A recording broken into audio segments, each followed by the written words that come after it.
मी सन्माननीय राजसाहेबांना ठाणे जिल्ह्याच्या वतीनं महाराष्ट्राच्या वतीनं विनंती करतो की आपण आपले उद्बोधक विचार मार्गदर्शन या महाराष्ट्राप्रती अर्पण करावे.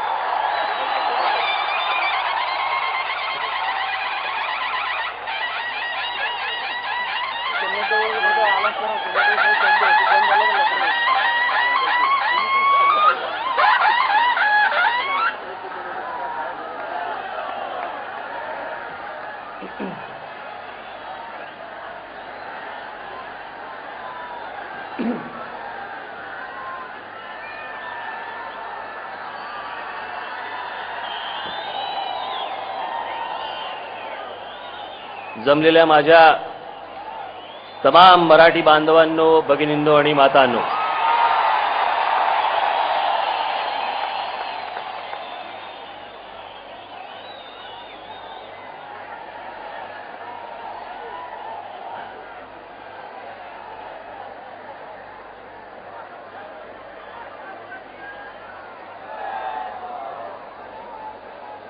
भाषणाला सुरुवात करण्यापूर्वी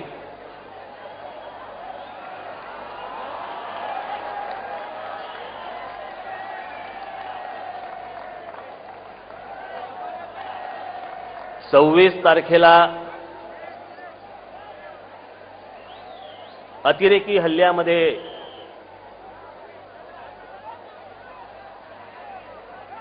शहीद झालेल्या आपल्या पोलीस जवानांना आपण 1 मिनिट उभं राहून इथे श्रद्धांजली अर्पण करायची आहे.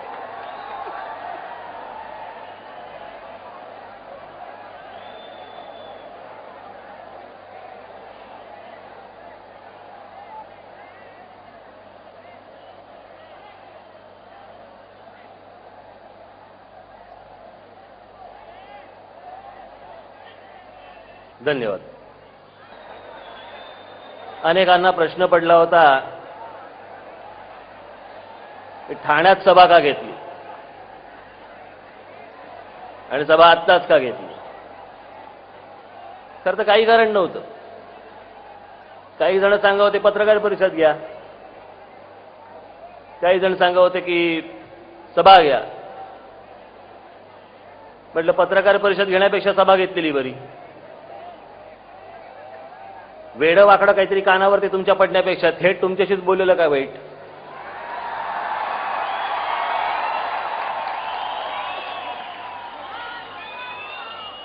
आणि नंतर विचार केला की म्हटलं ठाण्यात का सभा घ्यायची. म्हटलं अटक ठाण्यात झाली होती, सभा पण ठाण्यात घेऊन टाकू. आता जिकडे जिकडे अटक होईल तिकडे तिकडे सभा. सरकारने विचार करावा.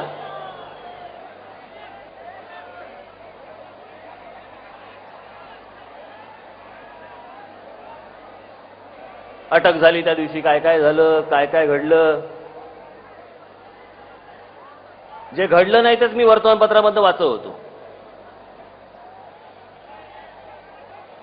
एका वर्तमानपत्रामध्ये दिलं तर मला म्हणे सकाळी इंडियन टॉयलेट लागतं का वेस्टर्न टॉयलेट लागतं ह्याच्यावरती पण चर्चा. याला काय बोलायचं आता, जणू का हे धुवायला यायचे.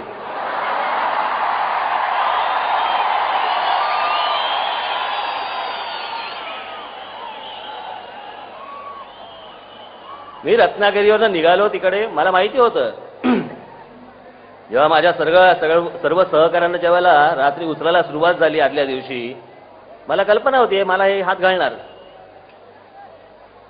आणि माझी पूर्ण तयारी होती. मला जेव्हा तिकडे गाडीमध्ये बसवलं त्यांनी, आता माझ्या डावीकडे पूर्ण आवाज बंद हवा, मला पूर्ण आवाज बंद.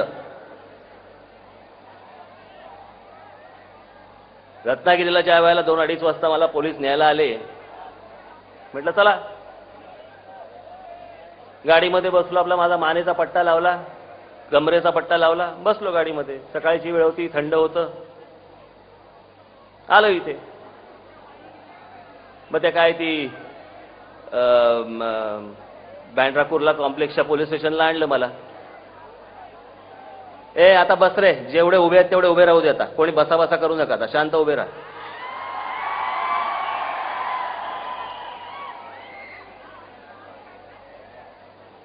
मग तिकडे गेलो. तिथे गेल्यानंतर मला त्या सगळे पोलीस आले. मला बोलले की आता डॉक्टर येतील. म्हटलं डॉक्टर काय करायचे? नाही तपासणार. म्हटलं येऊ दे. मग कोणतरी महिला आल्या.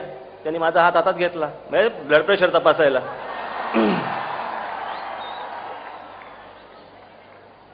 आणि त्यांनी ब्लड प्रेशर तपासलं. नॉर्मल. तर त्यांना प्रश्न पडला आता काय करायचं. मग तिथे घेऊन गेले कोर्टामधनं मग इथे कल्याणला आलं. जेव्हा ते आणत होते त्याच वेळेला मला कळलं. राहायची तयारी करूनच आलो होतो मी. महाराष्ट्रासाठी, मराठी माणसासाठी, मराठी भाषेसाठी कितीही वेळा मला जेलमध्ये जायला लागलं तरी कितीही वेळा जेलमध्ये जाईन. पण या विषयापासून तुसभरही मागे मी हटणार नाही. एवढं सगळ्यांनी ध्यानात ठेवावं, सगळ्यांनी लक्षात ठेवावं. आणि तुम्ही तर नक्की रे. तुम्ही म्हणजे हे घेऊन फिरतात ना असे.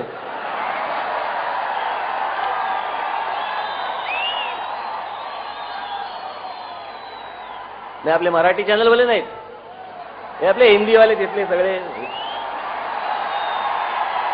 चालू केलं असेल आता. मी एवढं बोलल्यावरती सुरू केलं असेल. फिर रुगला राज ठाकरेने जर झालं तिच्या आयला सुरुवात. यांच्या खाली ब्रेकिंग न्यूज.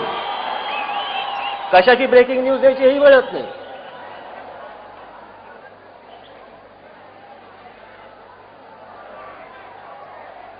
खरं तर ही सभा मी 18 तारखेला घेणार होतो. 17, 18 काहीतरी 19 काहीतरी शनिवार रविवार होता मागच्या वेळेला. पण मला सांगितलं इथे काहीतरी कार्यक्रम आहे त्याच्यामुळे घेता येणार नाही. मग मला त्यांनी विचारलं 24 तारीख रिकामी आहे. 24 तारीख